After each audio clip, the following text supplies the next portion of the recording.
My name is Eleanor Whitcomb, and I am 82 years old. When people hear that, they nod politely and say something like, "That's a good long life." I usually nod back.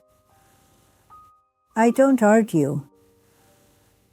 There isn't much point anymore. I'm telling this now because I don't have many years left, and because there's something I never learned how to do while it still mattered. I never learned how to ask for what I needed. Not when I was young. Not when I was strong. Not when there was still time for someone to answer me. I'm sitting alone in my kitchen. It's late afternoon. The light comes in low and yellow through the window, and it lands on the table where my hands rest. These hands have done a lot. Cooked thousands of meals. Folded clothes. Held babies. Held my husband's hand when he was dying. They shake a little now. Not badly. Just enough that I notice. I notice a lot now. When you're young, life feels loud. People want things from you. You're busy meeting expectations. You don't have much time to think about what you want, because wanting feels like an indulgence. Something you earn later. Later comes faster than you think. I used to believe that if I was patient, if I didn't complain, if I kept myself useful, life would eventually open up and hand me what I deserved. I didn't say that out loud, but I felt it somewhere deep. Like a quiet promise I'd made with the world. The world never agreed to it. I grew up during a time when girls were taught to be agreeable. Not directly. No one sat me down and said, "Don't ask for things."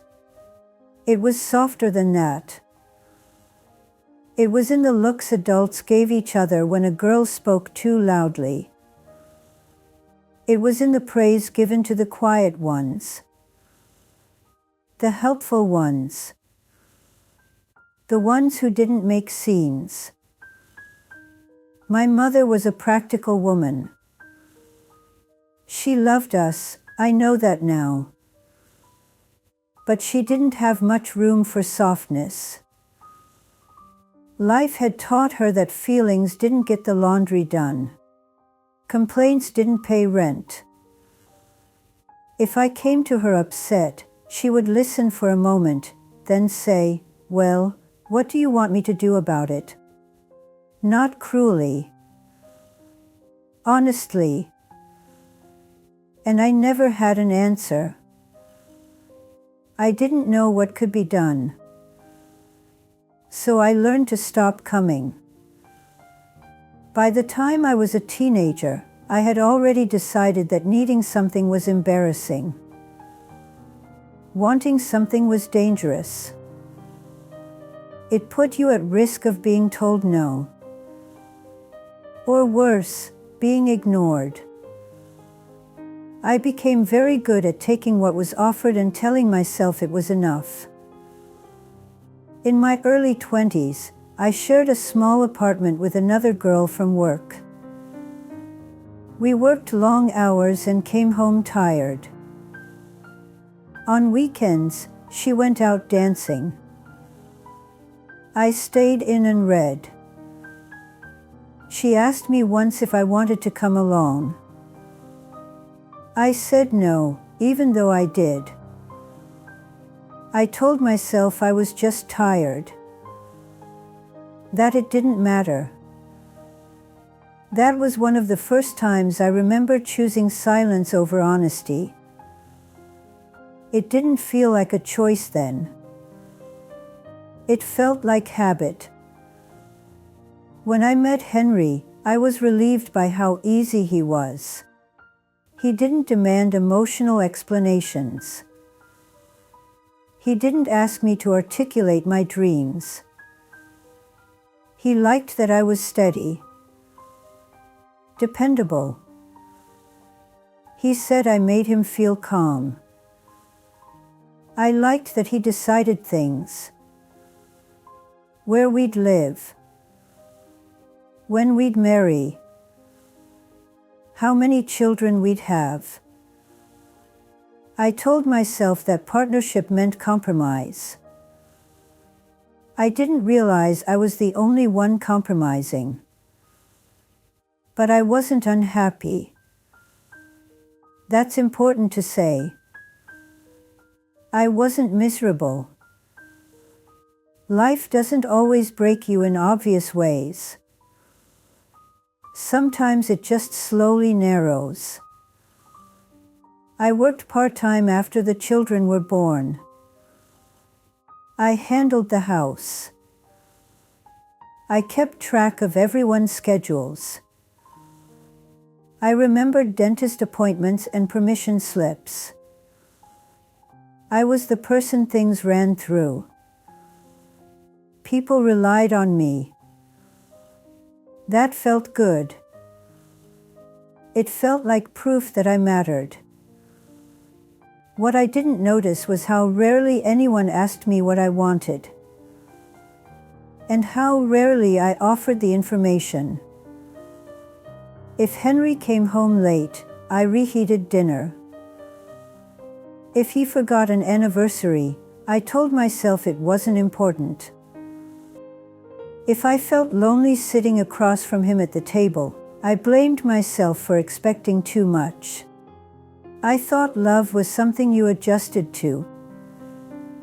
There were moments, small ones, when the truth almost came out. Late at night, when the house was quiet. When I lay awake staring at the ceiling, listening to Henry breathe. I would think, I wish you would turn toward me and ask how I'm doing. I wish you would notice I'm tired in a way sleep doesn't fix. But I never said it. I told myself he should know. And when he didn't, I told myself I was foolish for expecting him to. This went on for decades. The children grew up. They moved out. They built lives that didn't require me every day. That's how it should be. I was proud of them. Still am. But when they left, something hollow opened up inside me. For so long, my usefulness had been my identity. Without it, I didn't know who I was supposed to be. I thought maybe now I would finally ask for things. Maybe now I would learn. Instead, I doubled down on independence. I told everyone I was fine. I told myself I was strong. When Henry retired, he spent more time at home. We sat in the same rooms, doing separate things. Sometimes days passed with very little conversation. I missed him even while he was right there. I didn't know how to bridge that distance. I didn't know what words to use.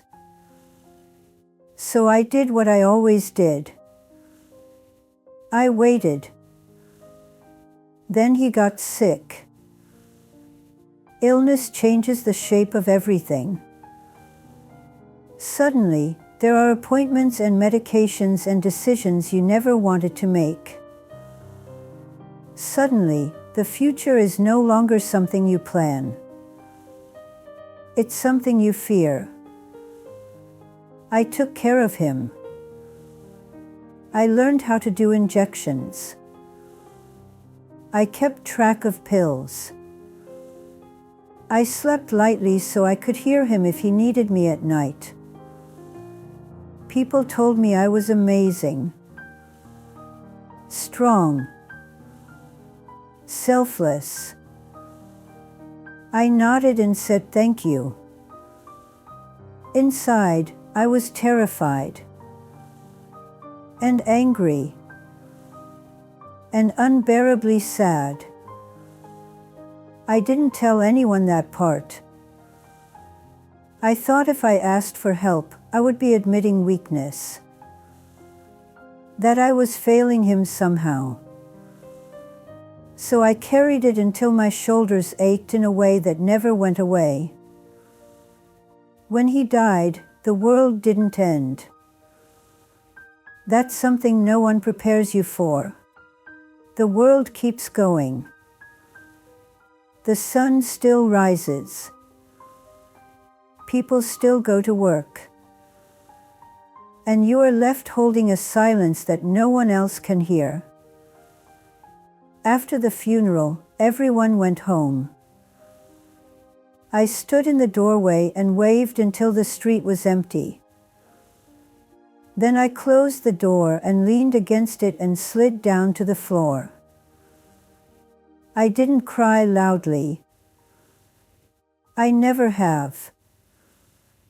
I just sat there and felt something inside me collapse. The weeks after that are blurry now.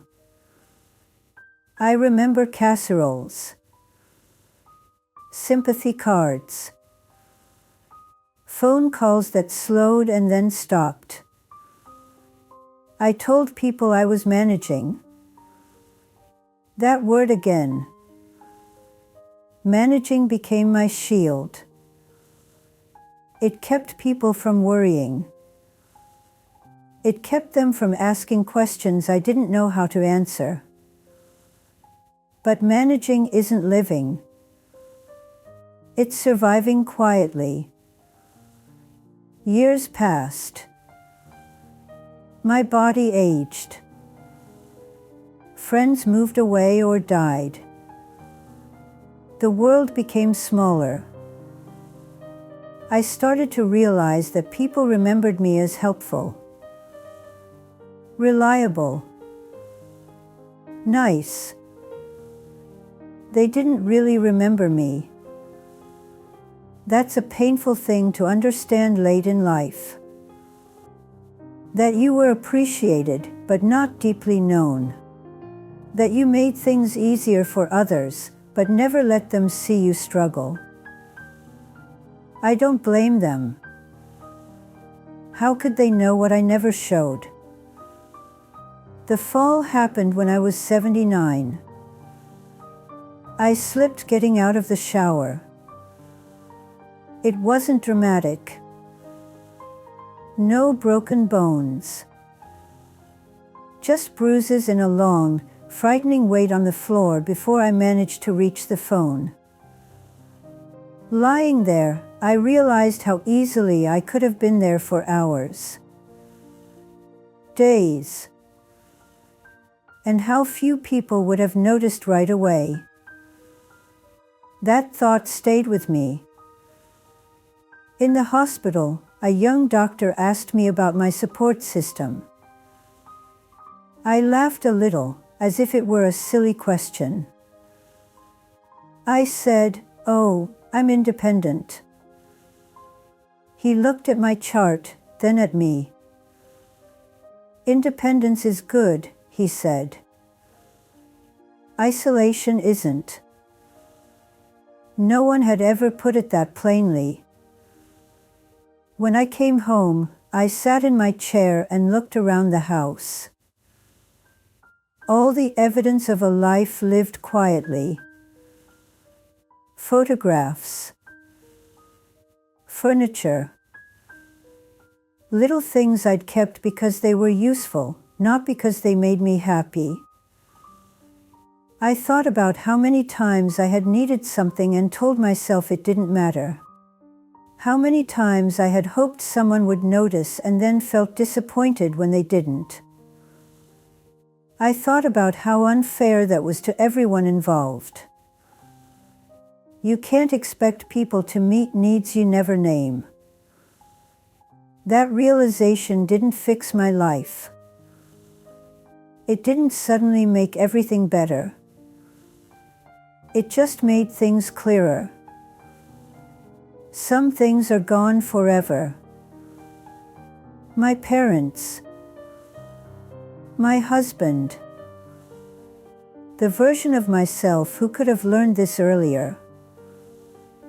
I grieve that version the most. Now, when I feel lonely, I say it out loud. Sometimes to a neighbor. Sometimes to my daughter. Sometimes just to the room. It still feels strange. Like speaking a foreign language badly. But it's something. I don't know who this is for. Maybe it's just for me. Maybe it's for someone younger, sitting somewhere right now, swallowing words they think don't matter. They matter. Not because they'll fix everything, but because a life made entirely of unspoken needs becomes very quiet at the end. If you're listening, I'm not asking you to change. I wouldn't dare. I'm just telling you how it was for me. I waited. I adapted. I managed. And now, at 82, with more memories behind me than ahead, I understand the cost of that silence. The light is fading now. The kitchen is dim. I'll get up soon and turn on a lamp. I still do what needs doing. Some habits never leave. My name is Eleanor Whitcomb. This is the truth of my life. It's not dramatic. It's not heroic. It's just honest. And that's something I wish I'd learned to offer sooner.